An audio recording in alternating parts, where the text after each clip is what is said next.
I try to tell people when they buy something like a Trackhawk, when people hit me up and are like, yo, what mod should I do? What should I do first? Listen, you gotta pay to play. And like they say, it costs to be the boss. I ain't trying to be the boss. All I'm trying to do is just have fun. When you go and buy something like this that costs over, 6 figures, or maybe you can get it for like 70, 80, 90 grand, it doesn't matter. When you start modding them, like 900 horsepower, especially with the stock motor, guess what's gonna happen?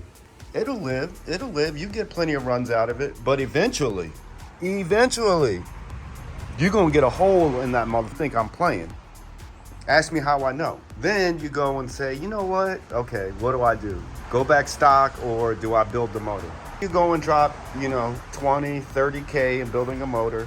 You think you're done. I'm done. You go out and you beat on it, and guess what?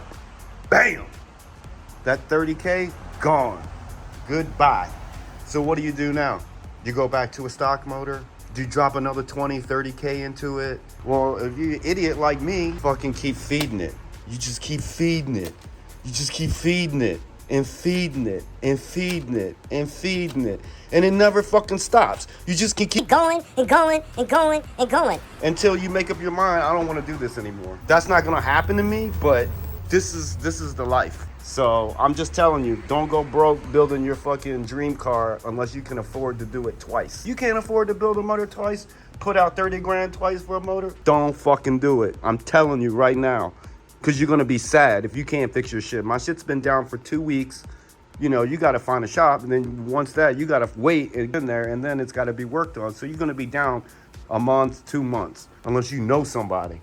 And then on top of that, you're still making car payments and insurance payments on something you're not even driving. And if you can't afford to do that, then your shit is just going to sit. And you're going to be paying on it, and you ain't going to be able to enjoy it, drive it. So be careful, man. Be careful of what you mod and how much fun you have, especially if you're young and you don't have like backup, because you definitely screwed. Just my word of advice to anybody modding a Mopar. I don't actually care what it is. Mopar, Miata, Chevy, Lamborghini, it doesn't matter what you mod. You're gonna have build problems. You're gonna have fucking problems if you race your car.